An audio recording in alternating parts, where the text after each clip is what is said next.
Hello नमस्कार, मैं doctor Rajneesh Kumar आप सभी का एक बार फिर से हार्दिक स्वागत करता हूं। आज के वीडियो लेक्चर में हम बात करेंगे आचार्य रामचंद्र शुक्ल की दृष्टि में स्वच्छंद धारा के कवियों के ऊपर। जब आप आचार्य रामचंद्र शुक्ल का इतिहास ग्रंथ पढ़ेंगे तो छायावादी कवियों के बाद उन्होंने छायावाद के समानांतर कवियों पर चर्चा की और फिर एक धारा के बारे में उन्होंने बात की जिसका नाम उन्होंने स्वच्छंद धारा रखा हुआ है। और जहाँ से आप अगर प्रीवियस ईयर के क्वेश्चन पेपर देखेंगे यूजीसी नेट के तो बहुत सारे सवाल पूछे गए हैं। तो हम एक एक करके आप सभी को आचार्य रामचंद्र शुक्ल की दृष्टि के बहाने खुद एक नई दृष्टि देने का प्रयास कर रहे हैं और शुक्ल के इतिहास ग्रंथ के प्रति आपकी रुचि भी बढ़ाने का प्रयास कर रहे हैं। तो चलते हम बात करते हैं कि आखिरकार आचार्य रामचंद्र शुक्ल ने स्वच्छंद धारा कवियों के बारे में क्या लिखा है। वे लिखते हैं कि छायावादी कवियों के अतिरिक्त वर्तमान काल में और भी कवि हैं जिनमें से कुछ यत्र तत्र ही रहस्यात्मक भाव व्यक्त किए हैं। तो आप देख रहे हैं कि जब आचार्य रामचंद्र शुक्ल लिख रहे थे उस समय को ध्यान में रखते उन्होंने वर्तमान काल रखा हुआ है। ठीक है, आज भले ही हमारे लिए ये भूतकाल के रूप में हो, लेकिन जब आचार्य रामचंद्र शुक्ल लिख रहे थे तो ये वर्तमान काल था, इसीलिए उनको लिखना पड़ा कि छायावादी कवियों के अतिरिक्त वर्तमान काल में और भी कवि हैं जिनमें से कुछ यत्र तत्र ही रहस्यात्मक भाव व्यक्त किए हैं। उनकी अधिक रचनाएं छायावाद के अंतर्गत नहीं आती हैं, यानी कि छायावाद के अंतर्गत नहीं आ रही थी, इसीलिए उन्होंने इसका नाम स्वच्छंद धारा रख दिया है। आगे वे लिखते हैं कि उन सबकी अपनी अलग अलग विशेषता है, इस कारण उनको एक ही वर्ग में नहीं रखा जा सकता। सुभीते के लिए ऐसे कवियों की समष्टि रूप से स्वच्छंद धारा प्रवाहित होती है। यानी कि छायावाद के अतिरिक्त जो भी कवि लिख रहे थे वहां पर उनकी विशेषताएं अलग अलग थी, इसलिए अध्ययन की दृष्टिकोण से उन्होंने ऐसे कवियों को एक जगह इकट्ठा करके उसको स्वच्छंद धारा नाम दे दिया। इन कवियों में कौन कौन से उनका नाम इन्होंने बकायदे दिया है। माखनलाल चतुर्वेदी, जिनको कि एक भारतीय आत्मा नाम से भी जाना जाता है और न जाने कितनी बार परीक्षाओं में पूछा जा चुका हुआ। श्री सियाराम शरण गुप्त, बालकृष्ण शर्मा नवीन, श्रीमती सुभद्रा कुमारी चौहान, श्री हरिवंश राय बच्चन, श्री रामधारी सिंह दिनकर, ठाकुर गुरु भक्त सिंह और पंडित उदय शंकर भट्ट। इन कवियों का नाम लेते ही आपके दिमाग में आ गया होगा कि जब हम आचार्य रामचंद्र शुक्ल के अतिरिक्त दूसरे इतिहास ग्रंथों को पढ़ते हैं तो वहां पर इनको सांस्कृतिक राष्ट्रीय काव्य धारा का कवि माना जाता है। ठीक है, लेकिन यहाँ पर आचार्य रामचंद्र शुक्ल ने इन सभी को स्वच्छंद धारा के अंतर्गत रखा है। तो नाम बिल्कुल आप अपने ध्यान में रखिए, माखनलाल चतुर्वेदी, सियाराम शरण गुप्त, बालकृष्ण शर्मा नवीन, यहाँ पर भी इनका उपनाम है, सुभद्रा कुमारी चौहान, ठीक है, हरिवंश राय बच्चन जिनका भी उपनाम आप देख रहे हैं यहाँ पर, और बाद में इनको हालाबाद में शामिल कर लिया जाता है। ये आगे के जो इतिहासकार रहे हैं उनका है। ठीक है, इसी तरीके से रामधारी सिंह दिनकर, इनका भी उपनाम है, तो इनको ध्यान में रखिए। ठाकुर गुरु भक्त सिंह और पंडित उदय शंकर भट्ट, ये तमाम कवि रहे हैं जिनको कि आचार्य रामचंद्र शुक्ल ने स्वच्छंद धारा के अंतर्गत रखा है। और वो लिखते हैं कि चतुर्वेदी जी की कविताएं अभी तक अलग पुस्तक के रूप में प्रकाशित नहीं है।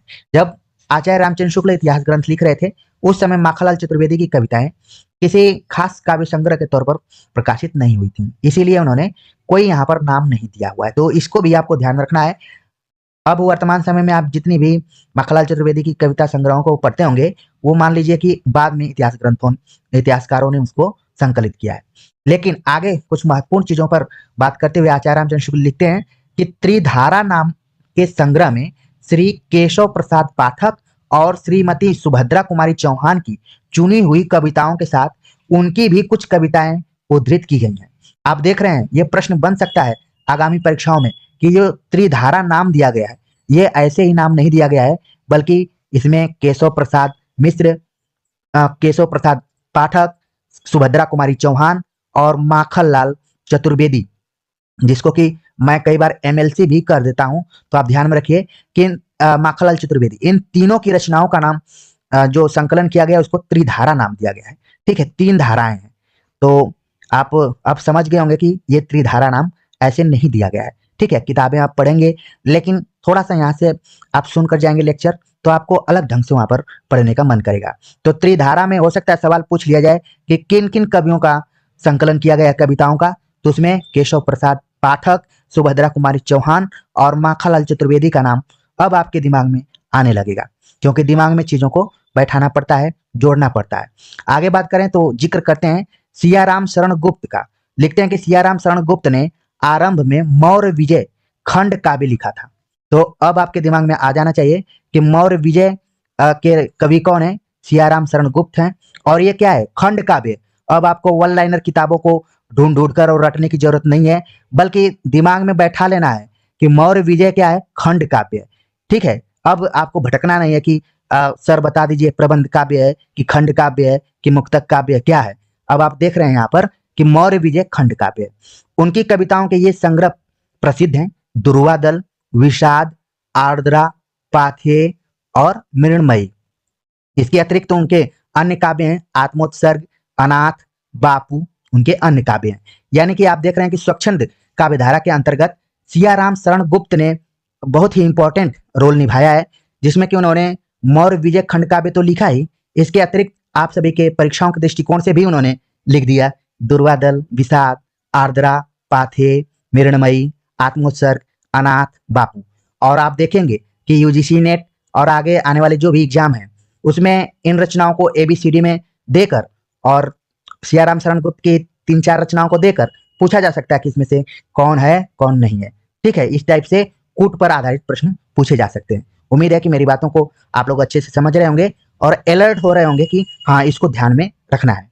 आगे बात करते हैं हम अगले जो कवि हैं, जिनका नाम है श्री नवीन, यानी कि बालकृष्ण शर्मा नवीन का नाम आपके दिमाग में आना चाहिए। इन्होंने उर्मिला के संबंध में एक काव्य लिखा, जिसका कुछ कुछ अंश प्रभाव पत्रिका में प्रकाशित हुआ था।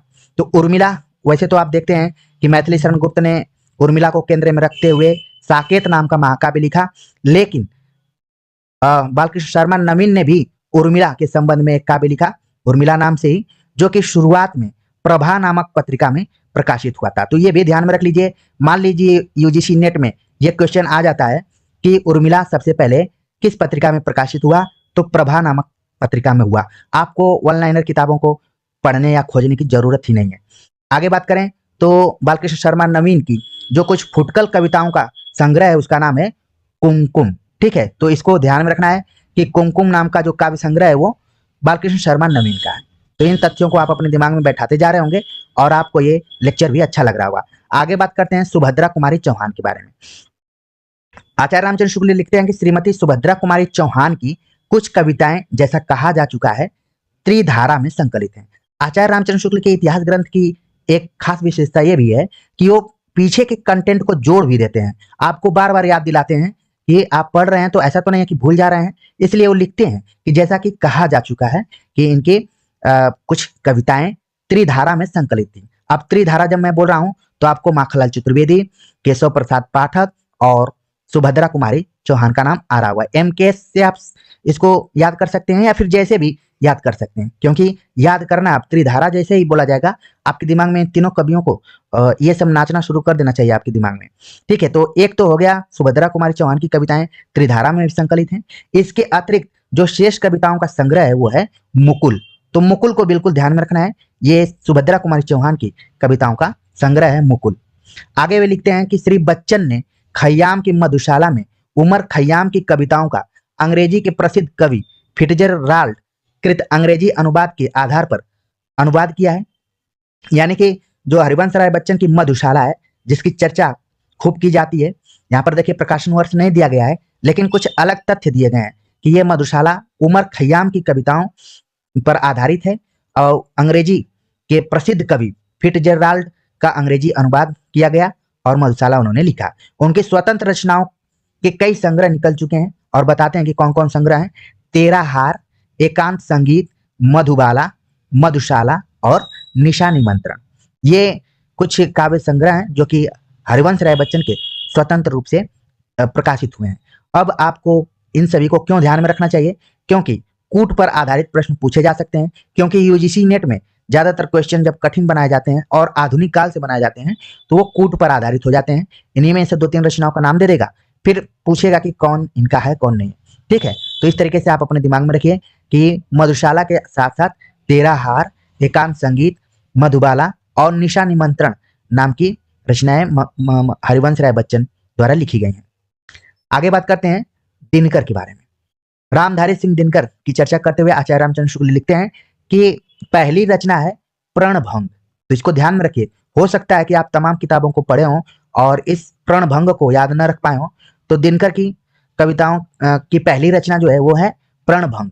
यह प्रबंध काव्य है। यह भी ध्यान में रखना है कि प्रणभंग जो है वो प्रबंध काव्य है। अभी उनके गीतों और कविताओं के 2 संग्रह प्रकाशित हुए हैं, रेणुका और हुंकार। तो देखिए, शुरुआत में इन्होंने लिख दिया था कि ये वर्तमान काल एक शब्द यूज किया है। तो जब आचार्य रामचंद्र शुक्ल लिख रहे थे तो उस समय रामधारी सिंह दिनकर के 2 ही संग्रह प्रकाशित हुए थे, रेणुका और हुंकार। तो आप इनको विशेष तौर पर ध्यान में रखिए। वैसे अब वर्तमान समय में आप नए इतिहास ग्रंथों को पढ़ेंगे तो ढेर सारे काव्य संग्रह आ चुके हैं, लेकिन मान लीजिए कि पूछ दिया जाए कि प्रणभंग किसका प्रबंध काव्य है, तो अब जितने भी विद्यार्थी यहाँ सुन रहे होंगे वो तुरंत बता देंगे कि दिनकर का है। और पूछा जाए कि रेणुका किसका है, हुंकार किसका है, तो इसको तो आप लोग याद किए ही होंगे। आगे बात करते हैं हम ठाकुर गुरु भक्त सिंह के ऊपर। आचार्य रामचंद्र शुक्ल लिखते हैं कि ठाकुर गुरु भक्त सिंह की सबसे प्रसिद्ध और श्रेष्ठ कृति नूरजहां है। नूरजहां भी पिछले साल के क्वेश्चन पेपर आप देखेंगे तो पूछा गया है कि ये किसका प्रबंध काव्य। आप देख रहे हैं नूरजहां प्रबंध काव्य है, तो इसको अपने दिमाग में आप रख लीजिए। वो भी ठाकुर गुरु भक्त सिंह का सबसे प्रसिद्ध और इकलौता, आप देख रहे हैं, ज्यादा याद नहीं करना है, ठाकुर गुरु भक्त का। हालांकि बाद में इनके अन्य काव्य संग्रह भी निकलते हैं, जिसमें है सरस सुमन, कुसुम कुंज, वंशी ध्वनि और वनश्री। तो इनको भी आप बिल्कुल ध्यान में रखिए कि सब गुरु भक्त सिंह के द्वारा लिखे गए हैं। आगे चर्चा करते हैं पंडित उदय शंकर भट्ट के ऊपर।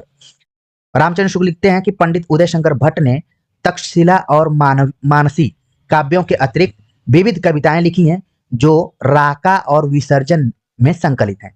तो उदय शंकर भट्ट के लिए आप याद रखिए तक्षशिला, मानसी, ये काव्यों के अतिरिक्त इनकी विविध कविताएं भी लिखी गई जो कि राका और विसर्जन नाम से संकलित हैं। राका का अगर आप सभी को पर्यायवाची पता हो और अंत तक इस लेक्चर को सुने होंगे तो जरूर आप कमेंट्स कर बताएंगे कि आखिरकार राका मीन्स क्या होता है। कई बार ये पर्यायवाची के रूप में भी पूछा गया है। विसर्जन को आप भली भांति जानते हैं, ठीक है। तो उम्मीद है कि आप सभी याद रखेंगे कि स्वच्छंद धारा के अंतर्गत कौन कौन से कवि रहे हैं, आचार्य रामचंद्र शुक्ल की दृष्टि में वो कैसे कवि रहे हैं, उनके काव्य संग्रह कौन कौन से रहे हैं, और परीक्षा के दृष्टिकोण से जो भी मैंने इंडिकेशन किया उसको भी आप सभी ध्यान में रखेंगे।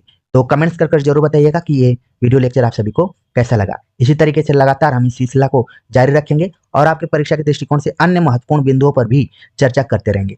तो मिलते हैं एक नए टॉपिक के साथ, तब तक के लिए नमस्कार।